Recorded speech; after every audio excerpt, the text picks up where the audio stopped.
আজ শনিবার 29শে ফাল্গুন 2026 সালের 14ই মার্চ, কুম্ভ রাশি, কুম্ভ লগ্ন, অ্যাকোয়ারিয়াস সাইন জাতক জাতিকাদের আজকের দিনটি কিন্তু মধ্যম প্রকৃতির অতিবাহিত হবে।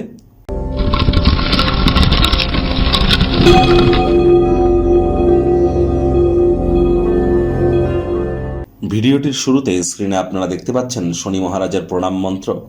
ওম নীলাঞ্জন চয় প্রক্ষং রবি সুতং মহাগ্রহম ছায়া গর্ভসম্ভূতং তং নমামি শনিশ্চরম। এটি আজ সন্ধ্যাবেলার সময় আপনারা 108 বার, না পারলে 26 বার অথবা 8 বার আপনারা জপ করুন, বহুলাংশ উপকৃত হবেন। অনেক জ্যোতিষরা বলেন যে শনি মহারাজের বিভিন্ন ধরনের প্রতিকার দিয়ে থাকেন। অনেকে নীলা, পীতাম্বরে নীলা বা শনি মন্দিরে পুজো দেওয়া, আবার কোনো লোহার জিনিস, চামড়ার জিনিস দান করতে বলা, সরিষার তেল দান করতে বলা। অ্যাকচুয়ালি শনিদেবের কি কোনো প্রতিকার হয়? তিনি তো কর্মফলদাতা। কর্মাণ্যেবাধিকারস্তে মা ফলের কদাচনা মা কর্মফলেতে পূর্বা তে সংঘস্ত কর্মাণী। কর্ম না করে ফলের আশা কি করে আপনারা প্রাপ্তি করেন শনি মহারাজের কাছ থেকে? এজন্যই অ্যাকচুয়ালি কিন্তু শনি মহারাজের বা শনিদেবের কোনো প্রতিকার হয় না। এর একমাত্র প্রতিকার সৎ চিন্তা এবং ধর্মপ্রাণ, কর্মনিষ্ঠ, মাতৃভক্ত হওয়া, সময়ের কাজ সময়ে করা, টাইম বাউন্ডিং হয়ে চলা, হাইজিন মেনটেন করা, বাসি খাদ্য খাবার না খাওয়া।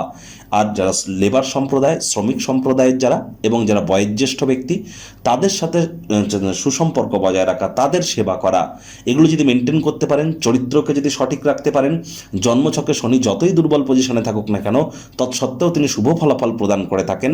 তবে শনিবারের দিন আজ সরিষার তেল বেগুন খাবেন না, কিনবেন না। আজ সাদা রঙের বস্ত্র যেন পরিধান করবেন না। ভাগ্য মিটার আজ আপনাদের বলছে 6 আউট অফ 10। ভাগ্য আপনাদের অনুকূলেই থাকবে। অর্থ, প্রেম, দাম্পত্য, এই কয়েকটি ব্যাপারে আপনাদেরকে একটু সাবধানতা অবলম্বন করেই চলতে হবে। কায়িক পরিশ্রম হলেও শরীর মনে সতেজতা এবং তরতাজাই আপনারা অনুভব করবেন। দীর্ঘদিনের পুরনো রোগশোক, অসুস্থতা থেকে আজ মুক্তি প্রাপ্তি করবার দিন, পরিত্রাণ প্রাপ্তি করবার দিন। জীবনকে উপভোগ করবার জন্য কতটা চাহিদা আপনার মধ্যে এখনও বেঁচে আছে দেখে নিন। দিনের শুরুটা যোগব্যায়াম, ধ্যান, প্রাণায়ামের মাধ্যমে করুন। আধ্যাত্মিক জগতে যুক্ত হন। অবসরকালীন সময় মন্দির, মসজিদ, গুরুদ্বারা ভ্রমণ করুন। মানসিক প্রফুল্লতা আপনারা প্রাপ্তি করবেন। ব্যয়বহুল একটি দিন, খরচ কিন্তু বাড়তে চলেছে। তবে যোগাযোগ করার কৌশল, কর্মদক্ষতা, এগুলো হৃদয়গ্রাহী হবে। চাকরিজীবীদের জন্য অফিসের পরিবেশ এক প্রকার ঠিকঠাক। বস কলিগদের সাথে ভাব ভালোবাসা বাড়তে চলেছে। কর্মে গতিই পাবেন। আপনাদের মধ্যে অনেকেই কিন্তু ভ্রমণে যেতে পারেন। সেখানে প্রয়োজনীয় জিনিসপত্র, লাগেজ, ব্যাগগুলি, মূল্যবান জিনিসপত্রের দিকে একটু খেয়াল রাখুন। চুরি হতে পারে, হারিয়ে যেতে পারে। বিশেষ করে মানি ব্যাগ, পার্সকে খুব সাবধানে রাখুন। আজ রাজনীতিবিদরাও জনসংযোগ বৃদ্ধি করতে পারলে পপুলারিটি বাড়বে। শিক্ষার্থী বিদ্যার্থীদের পড়াশোনায় মনোযোগ আরও বৃদ্ধি করতে হবে।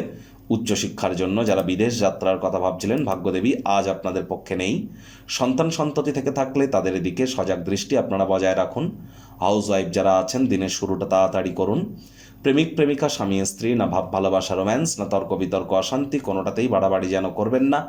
অন্যান্য দিনের ন্যায় আজকের দিনটিকে সাধারণ হিসাবে ট্রিট করবার আপ্রাণ প্রচেষ্টা আপনাদেরকে করতে হবে। শত্রুপক্ষ, বিরোধী পক্ষ আজ খুব একটি শক্তিশালী থাকছে না। পরিবার, পরিজন, নিকটে স্থানীয় ব্যক্তিবর্গদের সাথে ভাব ভালোবাসা বাড়ান। পারিবারিক দায়িত্বগুলি পালন করুন। আজ অবশ্যই অবসরকালীন সময় মন্দির, মসজিদ, গুরুদ্বারা তো ভ্রমণ করবেনই। আর যদি একটু সময় পান, পুরনো দিনের বন্ধুবান্ধবদের সাথেও দেখা সাক্ষাৎ করতে যেন ভুলবেন না। ফাঁকা সময়ের সুযোগ নিন। কোয়ালিটি কাজ, পূর্ণ ক্রিয়াকলাপ করার চেষ্টা করুন এবং যতটা সম্ভব সময়ের কাজ সময়ে করে নেওয়া যায়।